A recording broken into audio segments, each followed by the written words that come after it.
Bonjour, bienvenue aux Causeries au coin du feu. Alors, vous avez Emmanuel et Kevin Murray avec vous aujourd'hui. Salut Kevin, ça va bien?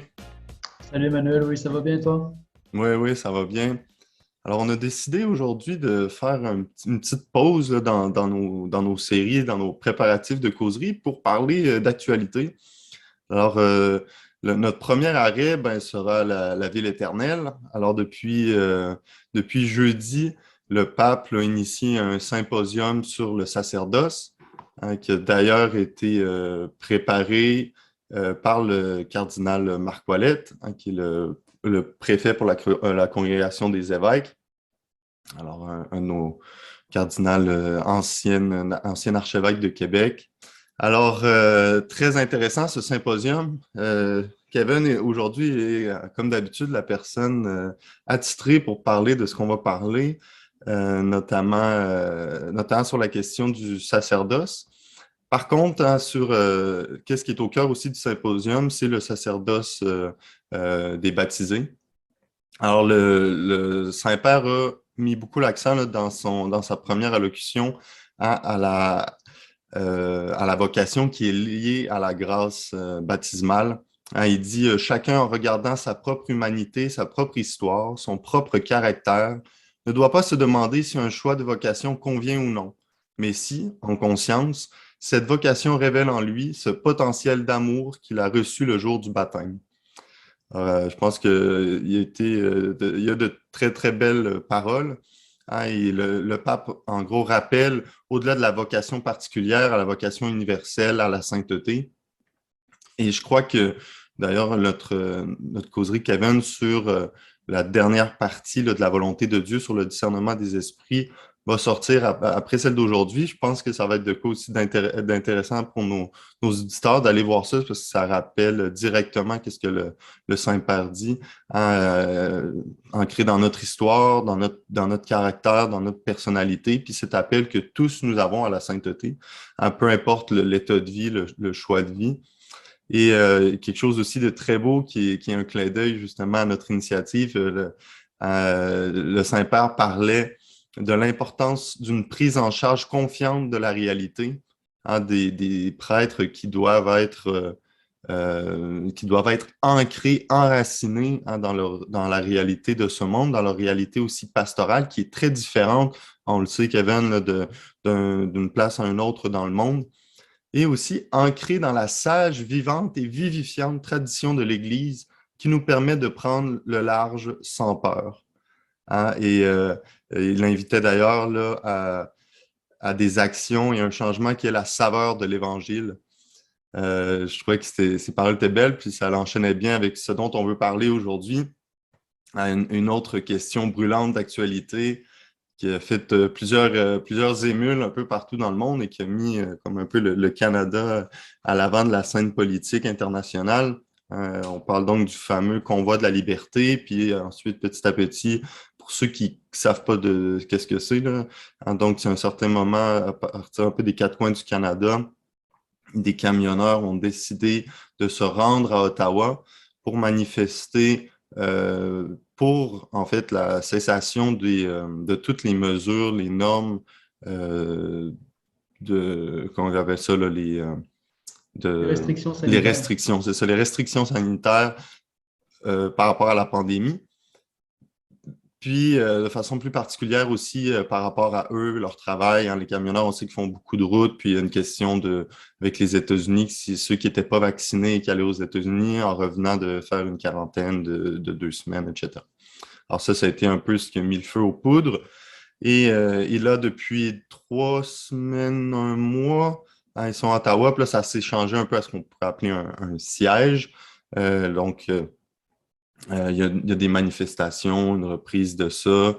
Alors, on voudrait juste en parler un peu. Et surtout, comme disait le pape, là, donner un peu une saveur évangélique à une lecture qu'on peut faire ici aux causeries sur ces événements-là. Alors, Kevin, on parle de quoi de simple aujourd'hui?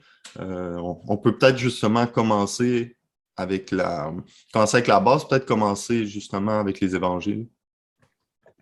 Oui, très bonne idée. Alors, on avait pensé commencer avec le récit de Luc 20, hein, ce récit où Jésus se fait demander à qui il faut remettre l'impôt, s'il faut payer l'impôt finalement à César. Alors, c'est ça, au 20e chapitre de l'Évangile selon Saint Luc, Jésus se fait questionner, il se fait d'abord demander si le baptême de Jean vient d'en haut ou vient des hommes. Ensuite, ensuite, il expose lui-même une parabole qui met un peu le feu aux poudres avec l'histoire d'un homme qui donne sa vigne, qui prête sa vigne à des intendants, etc. Et puis finalement, il envoie son fils et puis son fils se fait zigouiller. Mais alors ici, au verset 21, Jésus se fait encore interroger. Maître, nous le savons, tu parles et tu enseignes avec droiture, tu es impartial, tu enseignes le chemin de Dieu selon la vérité. Donc, prélude un peu ironique pour en venir à poser une question gênante pour Jésus, en tout cas, c'est ce qu'il pense. Et alors, nous est-il permis, oui ou non, de payer l'impôt à César l'empereur? Jésus, percevant cette fourberie, leur dit, montrez-moi une pièce d'argent. De qui porte-t-elle l'effigie et l'inscription? De César, répondirent-ils. Il leur dit, alors rendez à César ce qui est à César et à Dieu ce qui est à Dieu. Ils furent incapables de le prendre en défaut devant le peuple en le faisant parler, et tout étonnés de sa réponse, ils gardèrent le silence. Alors, ce texte a été très souvent commenté, évidemment, surtout dans la tradition de philosophie politique. Alors, ce qu'on peut en sortir, évidemment, encore aujourd'hui, on le commente, Benoît XVI le commenté, le pape François le commente aussi, c'est-à-dire qu'il est question de respecter une distinction entre deux ordres, certainement l'ordre de l'autorité politique et puis l'ordre de ce qui est rendu à Dieu, finalement. Puis en réalité, en rendant à César ce qui est à César, on rend également à Dieu ce qui est à Dieu, puisque l'autorité qui est à César, qui est échue à César, elle vient de Dieu. Mais j'en profite aussi pour dire une petite remarque là-dessus, c'est que les pères de l'Église ont beaucoup commenté une chose qu'on ne voit plus beaucoup dans ce texte, comme beaucoup de choses d'ailleurs. Et alors, les pères disaient volontiers, César a exigé que son effigie apparaisse sur chaque pièce, mais Dieu a choisi l'homme qu'il a créé pour refléter sa gloire. Saint Augustin, dans le même sens, si César cherche son effigie sur la monnaie, Dieu ne cherche-t-il point son image dans l'homme? Rendez à Dieu votre âme marquée à la lumière de sa face. C'est des commentaires très beaux. Je rappelle ça parce que, oui, c'est sûr qu'il est question d'une reconnaissance de ce qui est de l'ordre des autorités gouvernementales et de l'ordre du culte rendu à Dieu. Donc, il y a une distinction entre ces deux ordres. Et en même temps, c'est comme si Jésus lui-même, en parlant de l'effigie de César qui est sur la pièce, nous renvoyait à quelque chose de plus profond, c'est-à-dire, comme dirait saint Paul, vous êtes le temple de Dieu, vous êtes créés à l'image de Dieu. Rendez donc un culte à Dieu par votre intelligence, par l'écoute de votre conscience, etc.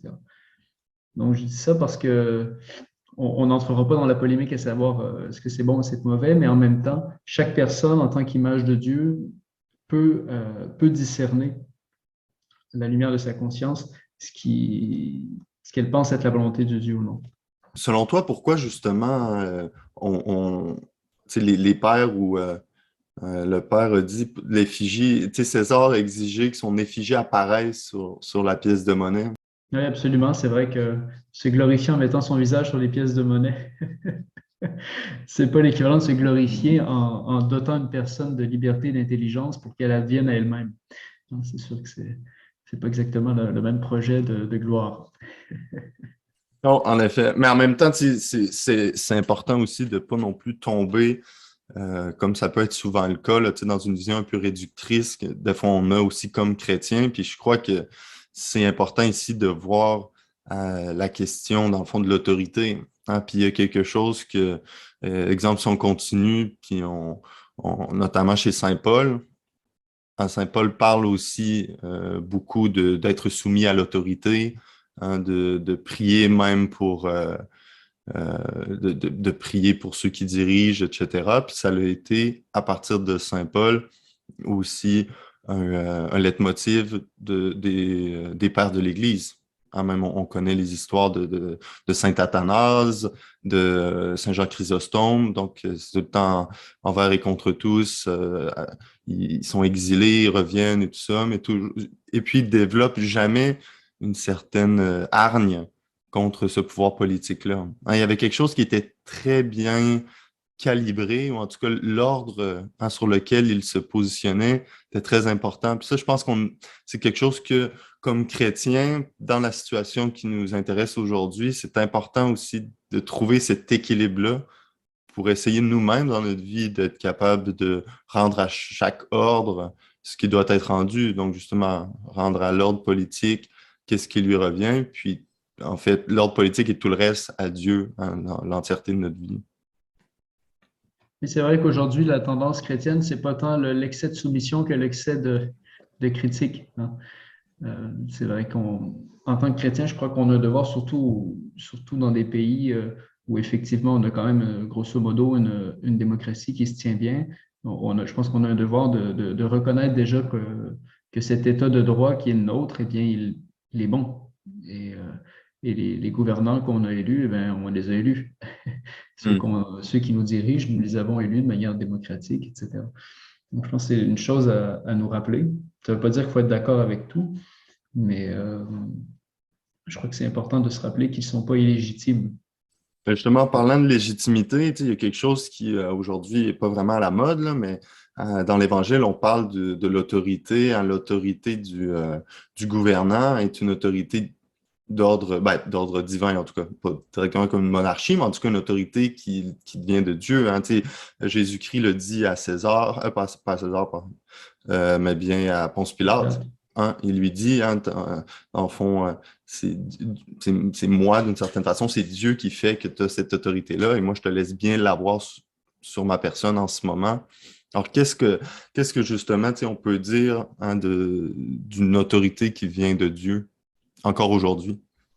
Mais c'est ça, au 13e chapitre de la lettre aux Romains, Saint Paul dit il n'y a d'autorité qu'en dépendance à Dieu, hein. Et celles qui existent sont établies sous la dépendance de Dieu, si bien qu'en se dressant contre l'autorité, on est contre l'ordre des choses établies par Dieu, et en prenant cette position, on attire sur soi le jugement. Alors, là-dedans, on peut dégager des critères. D'abord, c'est que une autorité qui vient de Dieu, une autorité qui serait exercée en conformité, si on veut, avec le fait de venir de Dieu, ce serait qu'elle promeut, qu'elle protège, qu'elle garantit l'ordre public, hein. C'est pourquoi Saint Paul dit les magistrats ne sont pas à craindre quand on fait le bien. Hmm. Puis autre chose aussi, elle ne laisse pas impunis les récalcitrants, elle veille à sanctionner les désobéissants. Donc ça, c'est autre chose aussi. Alors, on n'est pas dans le cas d'une république de bananes, par exemple, ou dans une sorte de mafia organisée, hein. Le pape François, quand il est allé, je ne sais plus si c'est au Cameroun ou au Congo, est arrivé, puis il leur a dit, des fois, il n'y a pas grande différence entre une mafia organisée et puis un gouvernement. Malheureusement, c'est triste à dire, mais dans certains pays, c'est ça. Alors qu'ici, il y a quand même oui, c'est sûr qu'il y a il y a de la corruption, mais en même temps, il y a vraiment un processus démocratique qui est légitime et puis et un état de droit, une primauté du droit qui fait qu'on peut se reposer sur, sur le droit, sur le respect de l'ordre public. Et c'est comme ça que le gouvernement prend ses décisions. Qu'il discerne, après on peut être d'accord ou pas avec le discernement, mais la manière dont il discerne, c'est toujours du respect, de la garantie de l'ordre public.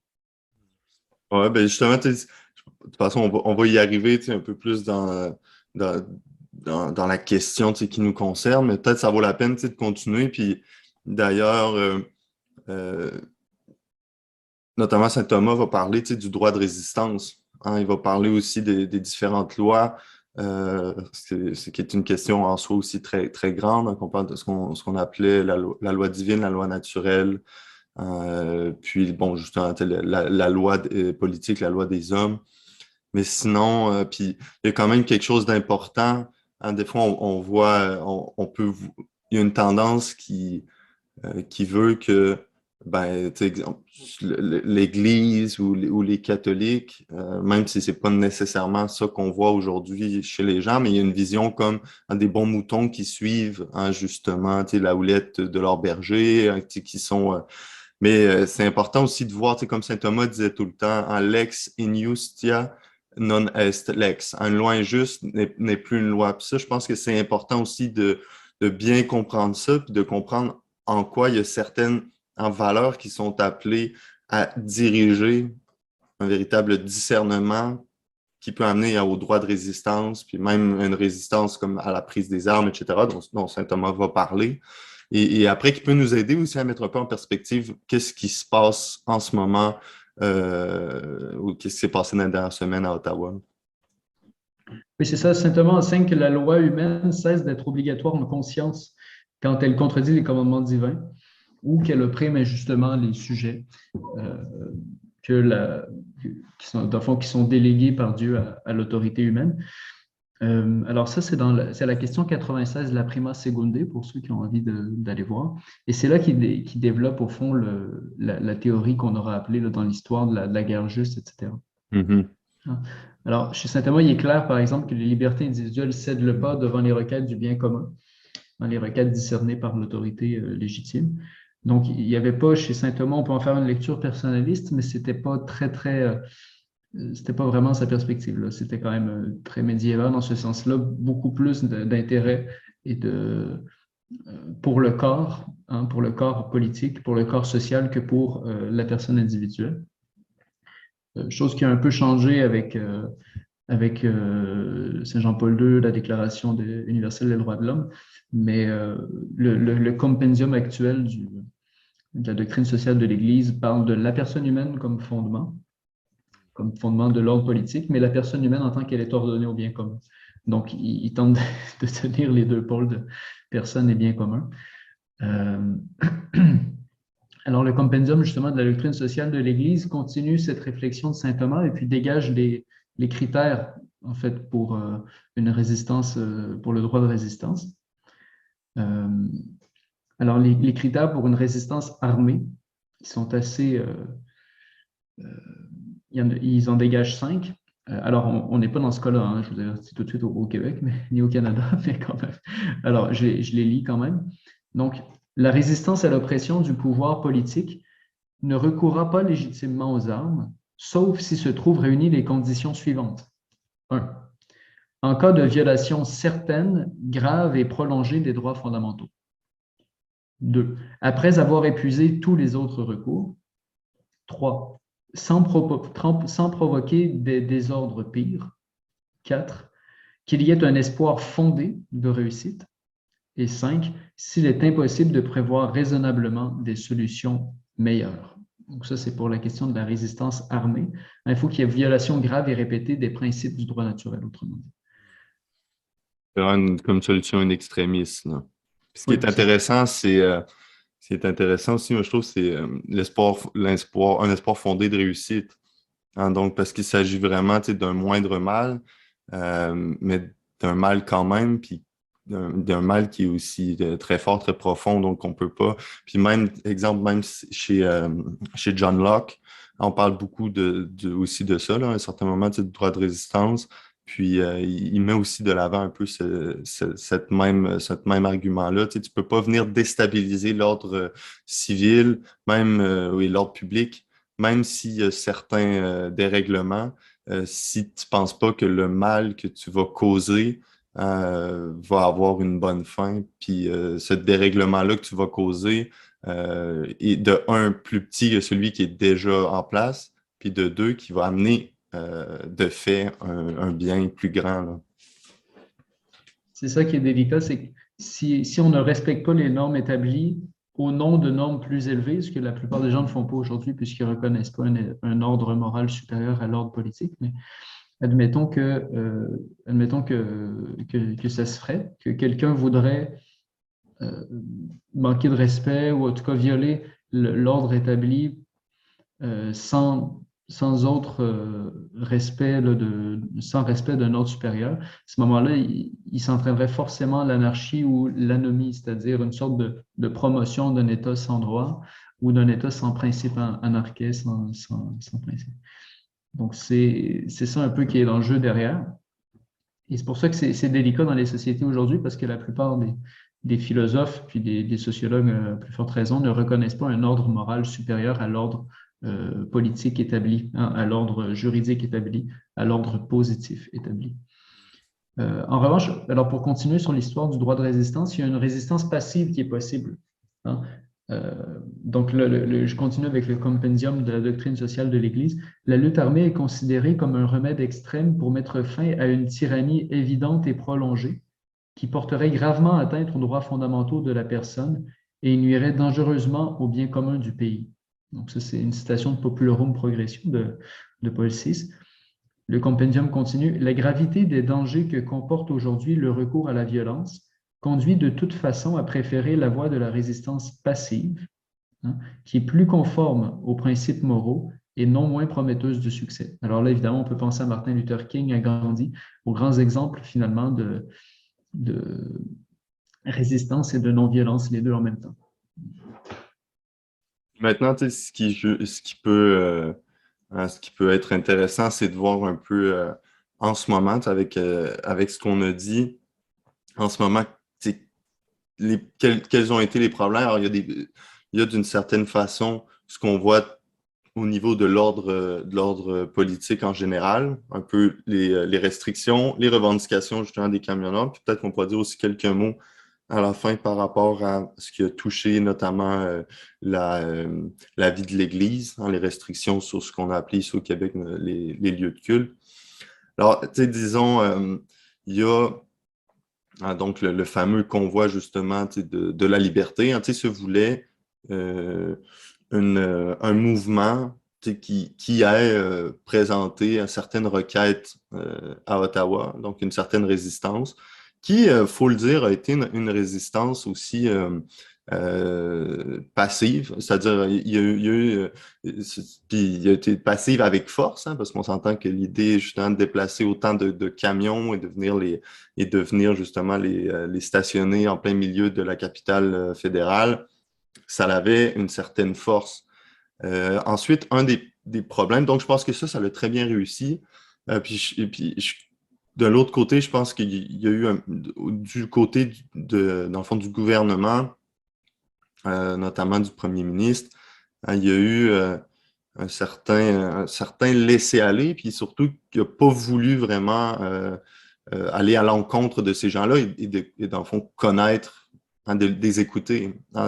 Au niveau de la démocratie, je pense que là, il y a eu quelque chose qui a été vraiment perdu, c'est que le premier ministre, hein, pour des raisons qui sont propres, dont on pourrait en parler, mais tu sais, ce qui est sûr, c'est qu'il n'a pas pris, disons, cette initiative-là au sérieux comme un acte de liberté politique en démocratie.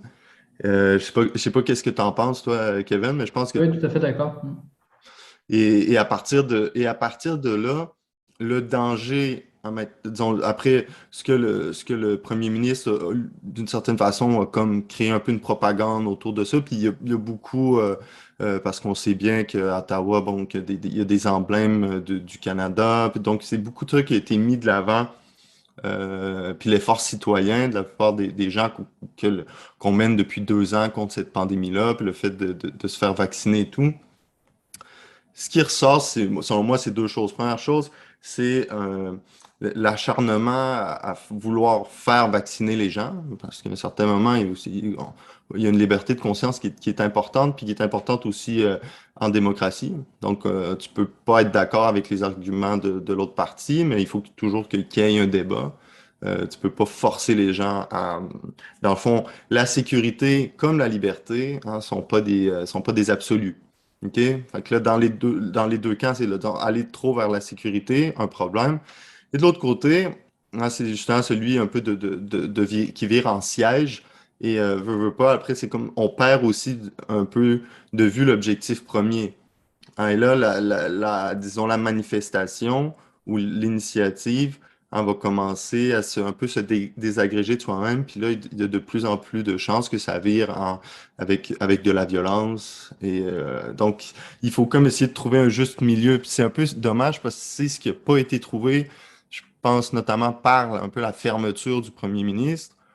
Puis de deux aussi, ben, il y a quand même quelque chose de réaliste dans le fait d'être présent plus de 3 semaines dans une ville, sans travail, etc. Donc je sais pas. Qu'est-ce que t'en penses, toi, Kevin? Oui, c'est ça. L'objectif était tout à fait valable dans une société démocratique, hein, dans une société de droit, de faire valoir un point, de manifester. Après, c'est sûr qu'un état de siège prolongé et puis toutes les conséquences économiques qui en découlent, c'est peut-être, ça a peut-être un peu dépassé les bornes au niveau de la défense, c'est ça, d'une liberté sans contrainte, si on veut. Alors qu'on est quand même en état bon, de pandémie. Après, on en pense ce qu'on veut, mais je veux dire, c'est quand même dans ce contexte-là qu'on est, qui est temporaire, bon, on n'est pas dans un avènement définitif de passeport vaccinal.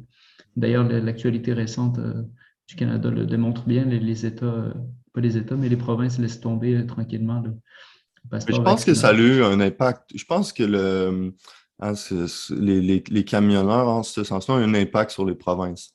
Hein, c'est comme s'il y a une réponse plus provinciale qui est sortie. Puis c'est ce qu'on voit. Le problème, c'est-à-dire, il y a quand même, tu sais, ce genre d'initiative-là arrive 2 ans après le début de la pandémie. Donc, c'est à un moment quand même important, crucial. Donc, c'est pas non plus arrivé après une semaine. Donc, il y a quand même aussi, en ce sens-là, quelque chose de très, on va dire, légitime. Hein, ce qu'on on dit au Québec, un peu un ras-le-bol généralisé. Euh, mais en même temps, ce qu'il faut voir, puis peut-être qu'on pourrait dire quelques mots, hein, on arrive vers la fin de notre émission, on pourrait aussi dire quelques mots sur la liberté la liberté de l'Église, hein, puis des fois, ce qu'on voit, notamment au Québec, être un peu une liberté, une laïcité à deux vitesses. Je rappelle à nos auditeurs, là, s'ils veulent aller écouter l'excellent entretien que tu as fait avec le père Jean-François Lapierre, hein, sur la liberté de l'Église, puis la liberté religieuse, très intéressant, puis qui nous aide aussi à bien comprendre, hein, les deux ordres dont on parlait au début, hein, l'ordre temporel et l'ordre spirituel, ou en ce qu'on appelait euh, traditionnellement, tu sais, l'Église et l'État.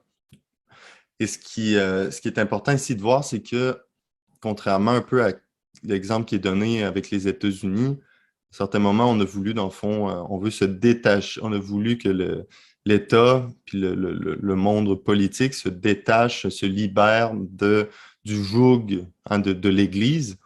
Mais d'un autre côté, ce qu'on voit aujourd'hui, c'est une ingérence quand même assez forte et proclamée de l'État dans l'Église. Hein, puis notamment même le nom, comment est-ce qu'on utilise ça? Tu sais, on dit la restriction dans les lieux de culte. Hein, il s'agit plus seulement on ne parle pas de l'Église, mais l'Église comme un lieu de culte, comme tous les autres cultes. Et là, justement, un des problèmes qu'on a vu avec l'installation, tu sais, du passeport vaccinal, tu sais, depuis quelques mois. Et le combat qui a été mené, hein, je pense qu'il est important aussi de le montrer, parce qu'on peut, on a beaucoup critiqué notamment certains évêques et tout ça, mais ce qu'il faut voir, c'est que il y a eu un combat de fond qui a été mené par les évêques depuis une couple de mois, hein, pour laisser défendre une certaine liberté de culte. Alors, qu'est-ce qu'on peut en dire un peu là, tu sais, dans ce sens-là, le lien qu'il y a entre l'urgence sanitaire, ce qu'on a appelé aussi là, tu sais, l'esprit de solidarité à avoir. C'est ça. Ce qui est difficile, c'est que c'est toujours une question de balance entre deux droits, là, comme tu disais, deux droits et libertés. Et puis là, donc la Charte canadienne prévoit qu'il y ait une balance entre la liberté d'exercice religieux, si on veut, la liberté religieuse, et puis le, le respect, en tout cas l'encadrement de ce droit-là dans un contexte démocratique, et donc la restriction de ce droit-là. Et en fait, le droit de l'Église le prévoit aussi, hein, c'est ce dont on avait parlé avec Jean-François Lapierre. Après, toute la question, c'est de savoir jusqu'où c'est légitime de restreindre justement la liberté religieuse. Donc, ça, c'est le décret Dignitatis Humanae de Vatican II qui prévoit qu'effectivement, dans certaines conditions, il y a restriction de la liberté religieuse. Donc, ce n'est pas un absolu. En même temps, ce qu'on vit actuellement au Canada puis au Québec, c'est un peu un ras-le-bol de l'absolutisation de la santé et puis de la sécurité. Mhm. Donc, c'est ça, c'est une réaction inverse. Après, il faut dire que les évêques ici au Québec sont contre le passeport vaccinal depuis le début dans les lieux de culte. Et ils ont toujours dit non jusqu'à ce que ça sorte comme ça dans les médias le 22 décembre, je ne sais plus c'est quelle date, mais jusqu'à ce que ça sorte comme ça, Le 17, comme me semble. nouvelle donnée sans qu'ils aient été consultés. Alors, ce qui est arrivé, c'est que, comme tu disais, en raison du contexte pluraliste, les évêques sont en dialogue avec des imams, avec des rabbins, avec toute autorité religieuse possible et imaginable, de sorte qu'il y a une table de concertation interreligieuse qui travaille ensemble pour être en dialogue avec l'État. Donc, il y a comme un double dialogue, celui des autorités religieuses entre elles et puis celui avec l'État. Et voilà, donc là, gloire à Dieu, maintenant, le passeport vaccinal est levé dans les lieux de culte. Ça n'a pas duré très longtemps. Mais quand même, effectivement, on peut se poser la question, est-ce que constitutionnellement, est-ce que c'était justifié d'avoir ce passeport vaccinal-là dans les lieux de culte? Plusieurs avis. Moi, mon avis, c'est que non, ce n'était pas, c'était pas raisonnable, c'est-à-dire que ce n'était pas proportionné au danger réel, hein. Donc, il y a il y a tout un test là, en droit constitutionnel canadien qui s'appelle le test de Oakes. Mais il faut que la mesure de restriction de liberté corresponde à une urgence réelle et puis qu'elle soit proportionnée aussi.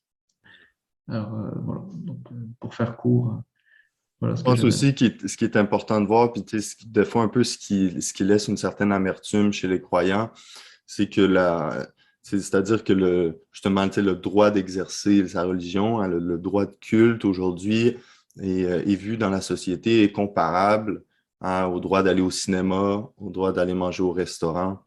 Donc, il y a vraiment, tu sais, dans le fond, l'ordre, hein, tu sais, l'ordre du spirituel, hein, est rendu un sous-ordre social, socio-culturel. C'est ça aussi qui est en ce sens-là où on peut comprendre, hein, l'espèce de rhétorique de l'État qui est de gérer, hein, les sous-ordres qui sont en dessous d'elle. Et en ce sens-là, c'est pour ça un peu que je parlais de laïcité à deux vitesses. Et après, ce qui est important, c'est justement, c'est face, dans le fond, à ces événements-là, face disons, le donné incontrôlable qui est celui-là, qu'est-ce que tout un chacun comme chrétien se sent appelé aussi en bonne conscience de faire.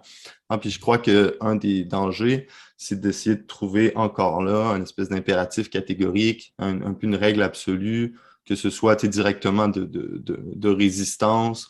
Mais je crois que par contre, ça nous oblige à faire vraiment un examen de conscience, un acte de discernement et aussi, euh, comment est-ce que, dans le fond, comme chrétien, on est appelé à servir le Christ là-dedans? Hein, et je crois qu'il y a plusieurs façons de le faire. Puis c'est important aussi d'inviter, hein, ceux qui se sentent mis de côté à ne pas se voir comme des martyrs du politique, mais de se voir dans cette situation-là comme subissant eux-mêmes une injustice, mais qui puissent la subir, hein, comme à la suite du Christ. Hein, donc, en prenant la croix, et c'est ce qui permet de... Je pense qu'on peut finir là-dessus. Tu sais, la différence, c'est vivre ça comme euh, une résistance, vivre ça comme dans le fond, une injustice qui nous laisse, tu sais, qui nous laisse dans la tristesse, qui nous laisse aigris, ou bien de le vivre, hein, avec la joie de la vie éternelle. Puis d'ailleurs, ça nous renvoie à Saint-Luc. T'as bien mis le contexte d'avant la petite partie de Luc 20-21. Ce qui est intéressant, c'est qu'après après ce moment-là, encore dans Luc 20, qu'est-ce qui arrive? Les Sadducéens débarquent et parlent de la résurrection.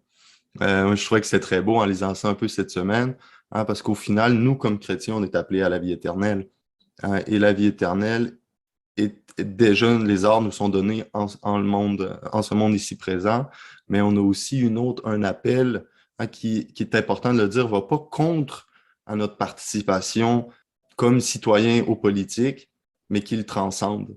Et justement, le mettre dans un ordre qui est bon, hein, comme on parlait avec les pères. Je pense que c'est là que les pères de l'Église avaient ça très, très clair.